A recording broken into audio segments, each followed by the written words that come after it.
Por muito tempo compreendemos ideologia como um conjunto de ideias. E no caso, os trabalhadores moldam-se a essas ideias porque sofrem uma imposição por parte da classe dominante de ideias, valores, formas de pensar a si mesmo e ao mundo, modos de ser, pensar e agir, que lhes são impostas coercitivamente.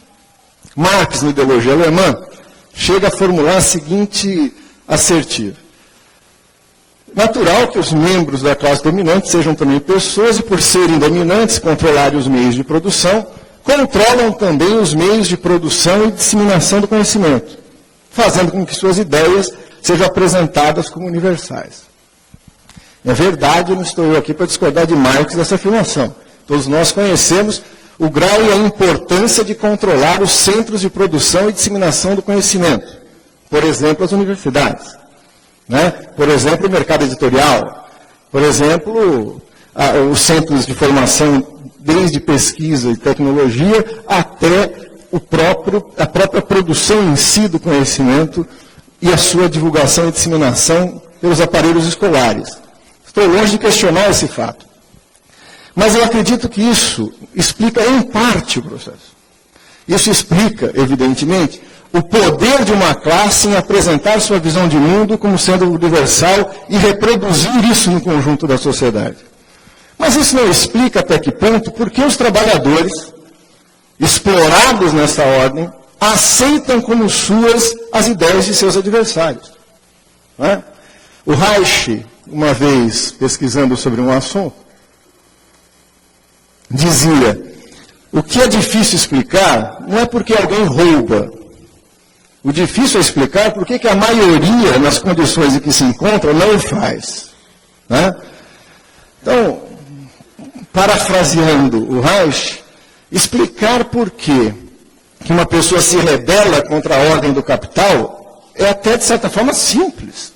A ordem do capital nunca deixou de nos ajudar no trabalho da consciência. Ela é injusta, desigual, fundada na exploração, na desumanização e destrói qualquer capacidade da vida se expressar como vida. Né? Então é fácil entender que as pessoas se antagonizem contra isso. Agora, não é fácil entender por que a maioria não faz.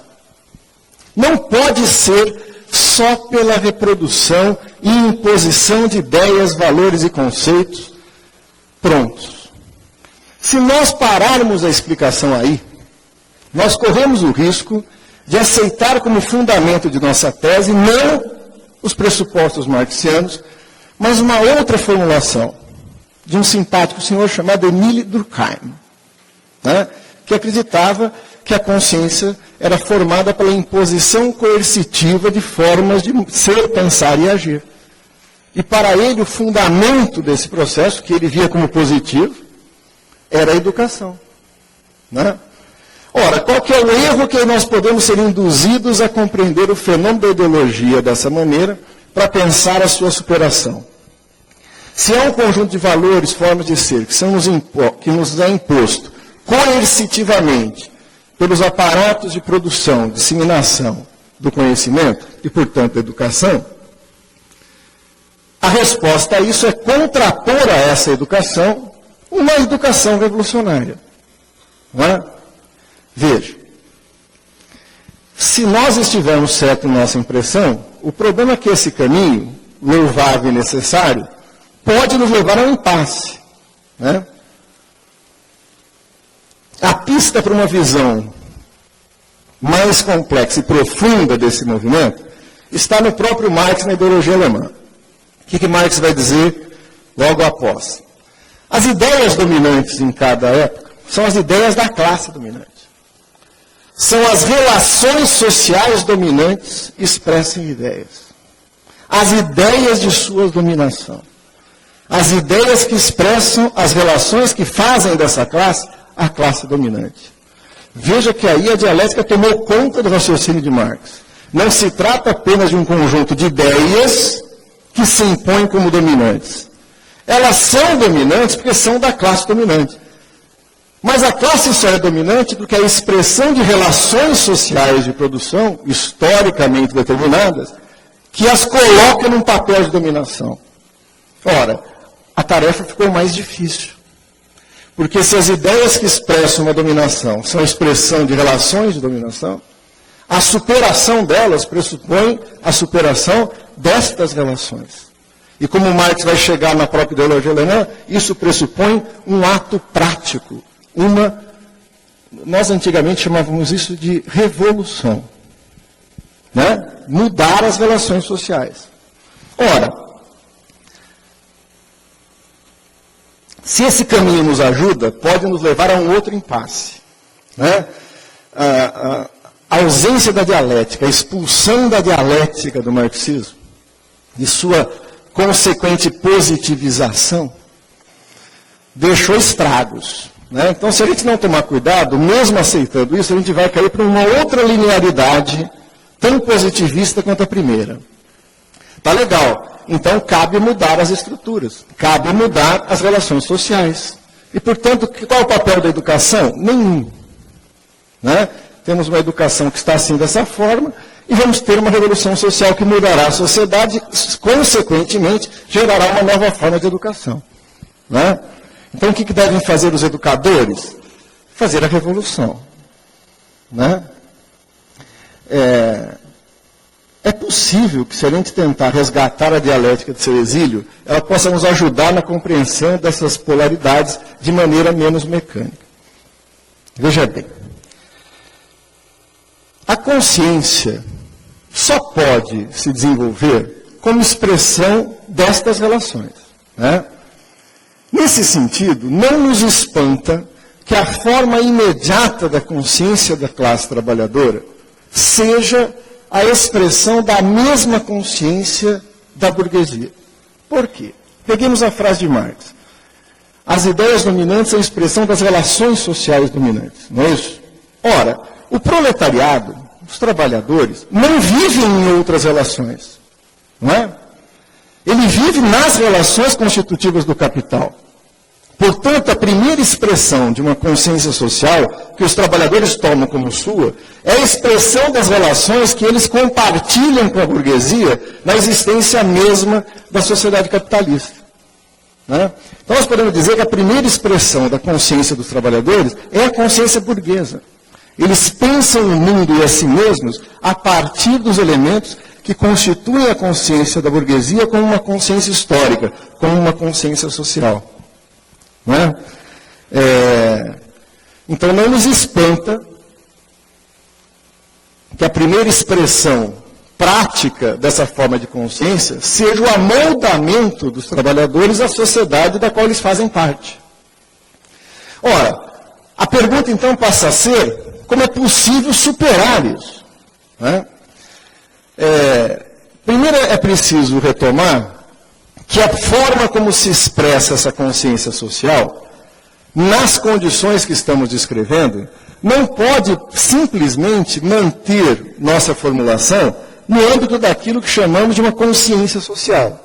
Uma vez que essa sociabilidade que está na base da formação dessa consciência é uma sociabilidade de uma sociedade de classes, cindida em interesses opostos, antagônicos, irreconciliáveis.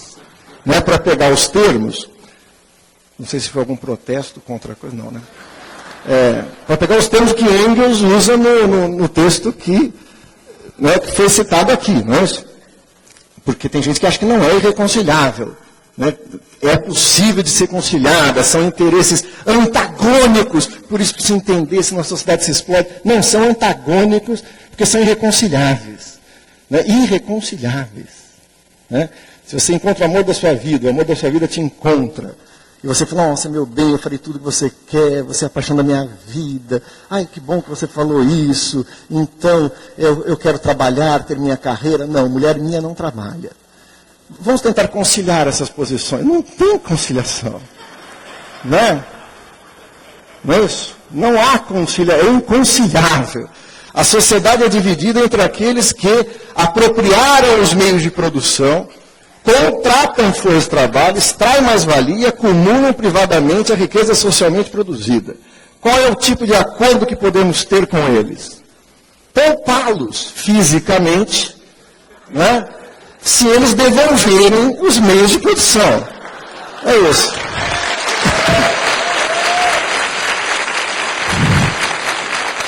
Bom, agora, isso não levaria a essa posição antagônica nas relações, a uma consciência de classe diversa desses setores? Aí há um outro risco. Há um risco de um viés sociológico tentar entender a consciência de classe. Então se trataria da consciência dos trabalhadores, quer dizer, como pensam, como vivem os trabalhadores, como pensa, como vivem a burguesia. Né? Então vai ter consciência de classe adequada a cada posição de classe. Começa por um viés sociológico e hoje em dia chega muito próximo de uma postura, eu diria, quase que antropológica. Né? Consciência virou um problema de visão de mundo. Como é que os Yanomamis pensam o mundo? Como os bancários pensam o mundo? Né? Como os trabalhadores assalariados pensam o mundo? Como a pequena burguesia pensa o mundo? Vira quase uma aproximação de setores e suas particulares visões de mundo. Infelizmente, a vida não é assim tão simples. Né? Isso leva a um viés que torna impossível compreender o ser da classe e sua consciência. O ser da classe é um ser em movimento, ceifado de contradições. O seu processo de consciência também. Então, como nós dissemos, a primeira expressão da consciência é do amoldamento. É a consciência da ordem da qual os trabalhadores fazem parte. É a consciência da burguesia. O que nós vamos expressar naquilo que Marx, nos seus primeiros textos, largamente analisou como o fenômeno da alienação. Né? Na submissão à ideologia, que são dois fenômenos diferentes, mas profundamente associados. Num outro momento, você vê os trabalhadores se revoltando, entrando em luta, reivindicando suas demandas imediatas, né?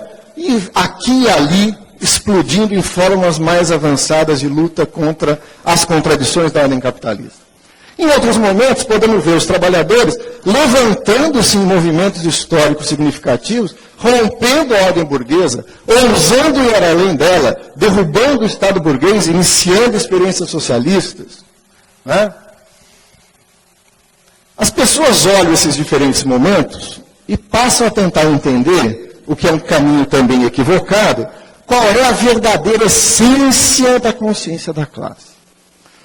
Aqueles que acham que a verdadeira essência da consciência da classe está no amoldamento, chegarão a uma conclusão espantosa, que infelizmente entre nós foi divulgada por alguém que tem uma longa ficha de serviços prestados ao marxismo brasileiro. Eu ainda acredito que ele tem um saldo credor, contribuiu mais do que foi capaz de, nessa última contribuição, complicar, que é o nosso amigo Gorender, né? O Jacob Gorender chega a uma conclusão espantosa. Analisando bem as coisas, a classe trabalhadora é ontologicamente reformista. O que o trabalhador quer? O trabalhador quer viver, pagar suas contas, receber seu salário, ter sua casa, ter sua educação. E se para isso não for necessário superar a hora do capital, melhor. Né? Quando você chega para o trabalhador e fala, olha, eu quero uma sociedade emancipada, sem classe, sem Estado, onde cada um possa pegar de acordo com sua necessidade, o comunismo mundial, o trabalhador fala, legal, posso receber minha parte agora em dinheiro? Né? A consciência imediata é a consciência do ser metido na visão social do trabalho, que é um trabalho, quer viver, quer pagar as contas, e quer, se Deus quiser, deixar de ser trabalhador. Né? Ora, se isso é a essência da consciência de classe, o trabalhador é ontologicamente reformista. E quem que é revolucionário? A pequena burguesia descontente. Né? A pequena burguesia descontente, revoltada, né? Criou uma teoria e atribuiu a esse proletariado real uma tese que não é dele. É dessa pequena burguesia utópica. Né? Bom, deixa o Gorender. O inverso primo dessa teoria é a tese que fala, não, isso é um absurdo, isso só pode ser fruto da ideologia, da dominação de classe. Os trabalhadores em si mesmos são revolucionários. O próprio Lukács, no início das suas formulações, acreditava nisso. O Lukács, lá no Tática e Ética, e numa passagenzinha mesmo, História e Consciência de Classe, chega a falar o seguinte, todo trabalhador é em si mesmo um marxista ortodoxo. O meu amigo Jorge estava errado. como ele mesmo foi perceber depois, que tinha um certo grau de messianismo aí, né? Lógico que a posição de classe dos trabalhadores é essencial para a sua passagem para a consciência. Mas afirmar que isso já o faz em potencial um marxista ortodoxo é um pouco de otimismo demais do camarada Lukács, né? Não é também. Essa tese fará com que você explique, as duas teses são parentes porque elas caem no mesmo impasse. Quem acredita que o proletariado é ontologicamente reformista, não consegue explicar os momentos de rebeldia e de revolução. Quem acha que ele é ontologicamente revolucionário, não consegue explicar por que na maior parte do tempo ele não passa fazendo revoluções e rebeldia, mas sim acomodado à ordem. Como é que ele soluciona esse problema?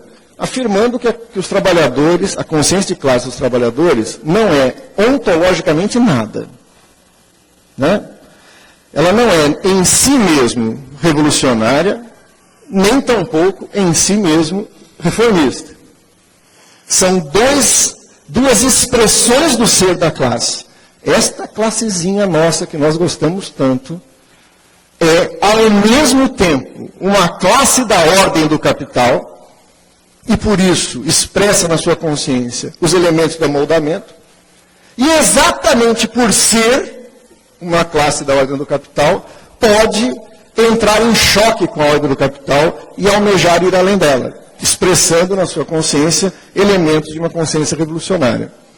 Na verdade, nós temos que pedir licença e royalties ao Hegel para repetir com ele que a verdade continua no todo.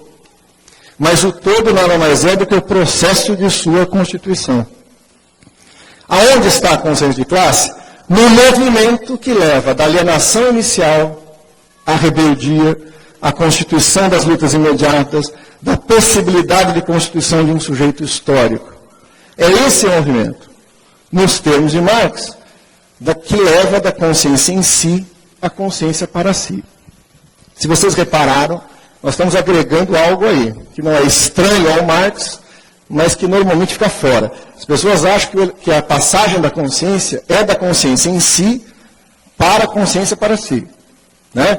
Da classe se vendo como uma classe da ordem do capital, reivindicando seus interesses, se vendo como sendo já uma classe, sem saber que o é, a condição da classe para si, para a situação de uma classe que percebe que é uma classe e, portanto, se atribui uma missão histórica, a classe para si. Você tem um momento anterior, que a classe, por incrível que pareça, não se constitui como classe. Ela é na objetividade das relações. Mas ela não age como uma classe, ela age como uma serialidade de indivíduos isolados. Está lá no Capital. Marx fala, na vida imediata, os trabalhadores lutam uns contra os outros para uma posição no mercado de trabalho. Não se veem como uma classe, né? É na luta contra o capital e da vivência das contradições do capital que ele pode se blocar e apresentá-los como uma classe. Num primeiro momento, ainda como uma classe da ordem do capital. Num segundo momento, com a potencialidade de ir além da ordem do capital. A consciência de classe estaria, portanto, nesse movimento. Ora, aí que está um ponto central na tentativa de contribuição que estou fazendo aqui. Esse movimento não é linear. E nós, no Brasil, acreditamos que fosse. Era uma vez uma classe toda dispersa, submetida às relações do capital sob uma ditadura. Que, enfrentando situações concretas, do arroxo, das greves e tal, entra em cena, se constitui como uma classe, exige negociar com o capital as condições da sua venda de trabalho, conforma-se com uma classe, cria organizações próprias dessa classe para enfrentar o capital. Feita a transição perfeita para a classe em si. E cria um partido, começa a falar de socialismo, né? Começa a dar ensaios, germes do que poderia ser a constituição dessa classe como um sujeito portador de um projeto societário que lhe é próprio. Essa passagem não se completou. Ora, muita gente imaginou isso como linear, né? Quer dizer, é só uma questão de tempo, de acúmulo. Chegaremos um dia lá, né? Não, esse movimento, como todo movimento dialético, é em espiral. avança por recuos, retoma patamares já superados, despinca para trás. Por quê? Porque o processo de constituição da classe como classe, para usar os termos de Marx, na Sagrada Família e no Manifesto, o processo de construção da classe como classe é um processo político, cortado pela luta de classes, e, portanto, sujeito a toda a dinâmica da luta de classes, e que está longe de ser linear. A classe se conforma, em grande parte, por aquilo que ela produz em cada momento do seu movimento histórico. Veja, há uma dialética aí, não apenas a classe produz suas formas políticas e organizativas. Num certo momento, estas formas, uma vez produzidas, agem sobre a classe e a constituem como classe. Não sei se dá para entender. Lenin, ao falar dos 2 passos da social-democracia ali, tem uma frase que ele vai dizer o seguinte, e que Gramsci, nos escritos políticos, retoma quase integralmente.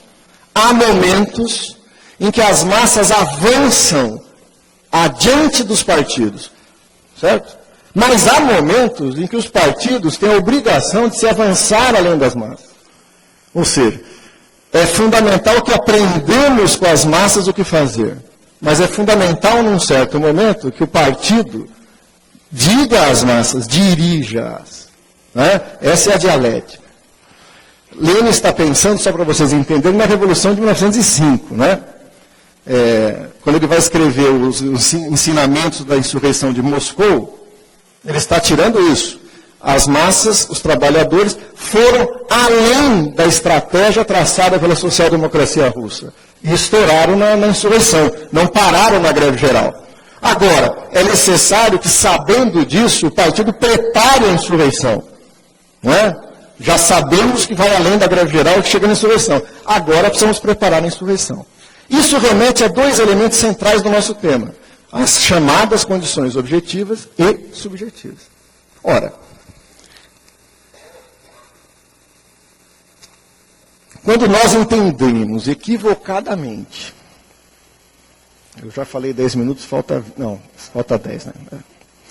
Quando nós entendemos equivocadamente a ideologia como um mero conjunto de ideias que nos se impõe coercitivamente, o caminho para superá-la é a educação, não é isso?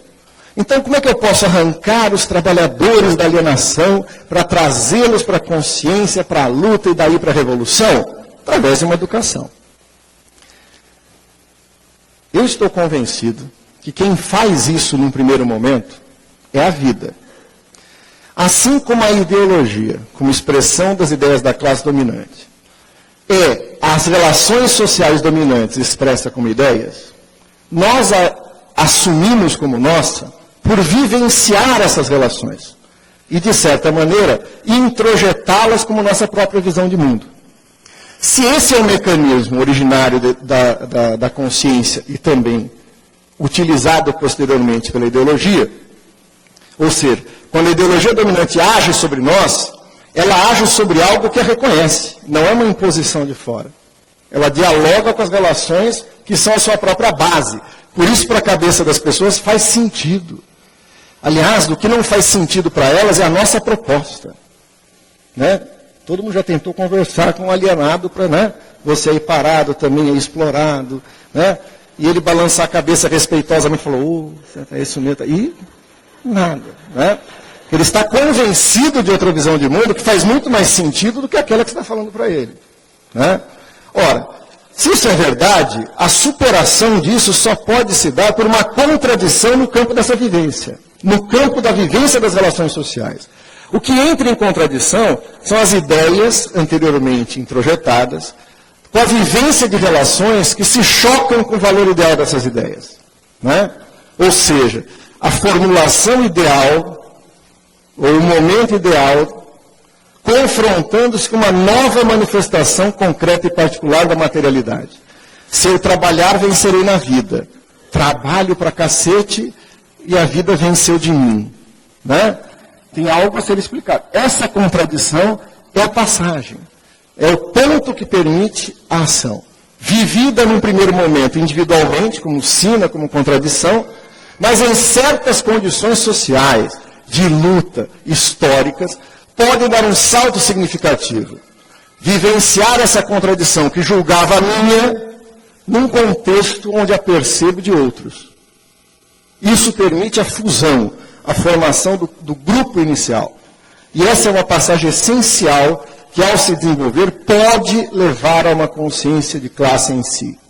Ora, mas se é verdade que a vivência das contradições move as pessoas para essa trajetória, e as trajetórias de vida e militante são a comprovação disso, não é verdade que ela por si mesma se desenvolve até uma consciência revolucionária. Aí pesa um problema, qual é? Se é verdade, e é, que só pode brotar essa consciência da vivência das contradições particulares, a compreensão da natureza dessas contradições não está nessa vivência da particularidade. Não só por uma regra filosófica, né?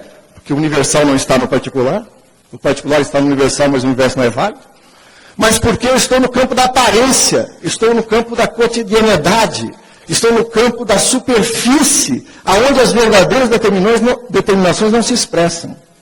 Aí é essencial a teoria. Aí, sem teoria revolucionária, não há revolução. Aí é preciso captar a totalidade.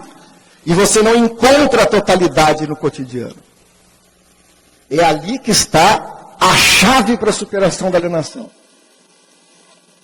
Mas é insuficiente. É a compreensão dessas determinações, é a compreensão da totalidade que permite aos trabalhadores se ver como classe histórica que são, compreender a natureza da forma capitalista e pensar a sua superação, inclusive pensando as formas, as vias de realização e as formas organizativas políticas de implementá-las. Isso tem que ser construído. Isso é um esforço subjetivo da classe no seu caminho de emancipação. Olha que inversão saborosa acontece. E é típico do ciclo que estamos encerrando aqui. O SCAP pediu para fazer um balanço. Então vamos fazer um balanço. No meu balanço, o ciclo que fizemos aqui está marcado por esse erro. Ao mesmo tempo que acreditávamos que nós produzimos o salto de consciência, através da educação, nós passamos a acreditar que essas coisas como estratégias, vias, a história resolve para a gente. Olha que interessante. Nós queremos fazer o trabalho da história e esperamos que ela gentilmente faça o nosso. Não é isso? Nós vamos produzir o salto de consciência através da educação. E as estratégias, as formas... isso a história vai resolver. Né? As revoluções vão acontecer, um dia vai acontecer. Entendeu? Então a Revolução e São Sebastião viram primos, um dia. Né? Já vem, já escuta os seus sinais. Né?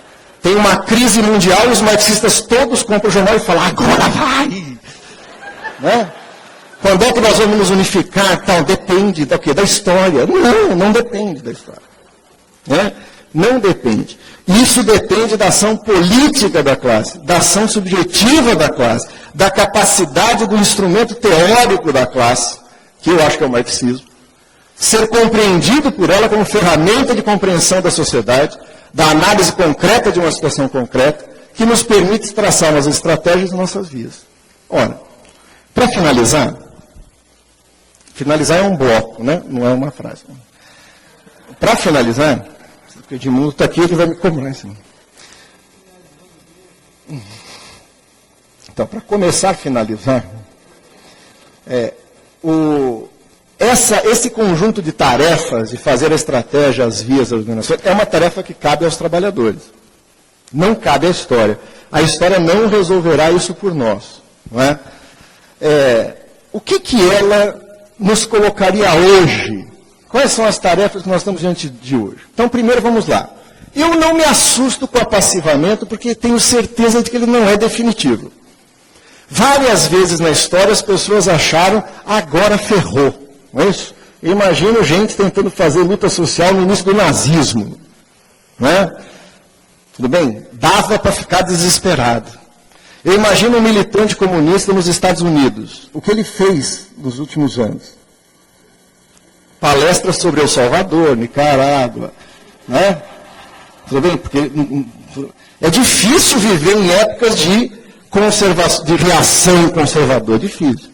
Agora, eu não me assusto por isso. Por quê? Porque a dinâmica das relações capitalistas produzirão as condições em que a classe romperá esse véu, entrará em processo de luta. Veja o que está acontecendo agora nos Estados Unidos. Ou na Europa, né? Tá. Quer dizer, agora é engraçado, porque em El Salvador estão dando palestra sobre a Espanha, né? Sobre os Estados Unidos, sobre o Japão. Ora, essa parte não me preocupa. A história, como diz um amigo meu, a burguesia não nos faltará, né? Ela vai nos explorar até provocar pontos de tensão, de incompatibilização com a vida. Agora, na segunda parte é um problema.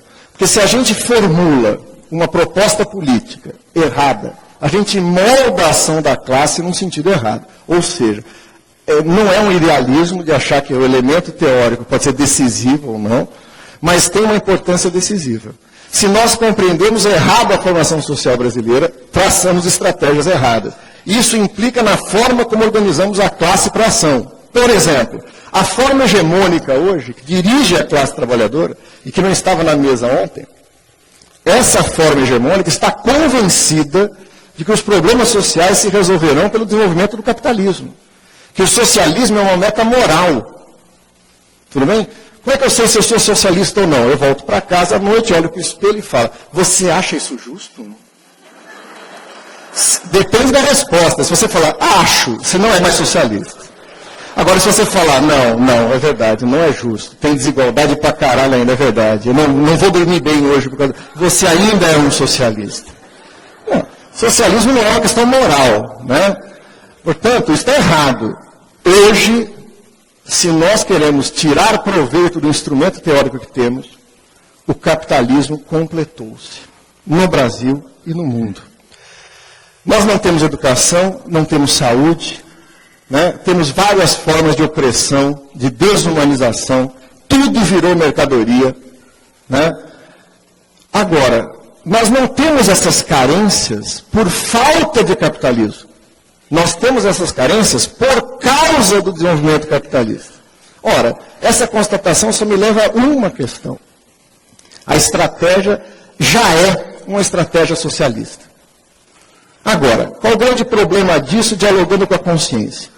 Tem um problema. Eu cheguei à conclusão que a estratégia é socialista e minha classe não. Minha classe está eufórica. Né? Minha classe está consumindo porcarias políticas e eletrônicas. Né? Minha classe está convencida que o capitalismo não é tão ruim assim, desde que eu ganhe o suficiente para pagar as prestações. Né? E há um abismo entre a consciência que chega à necessidade da superação do capital e o sujeito que pode realizar essa superação. Dois caminhos aí. Ou se desiste, está tão difícil, né? E vira pós-moderno. Né?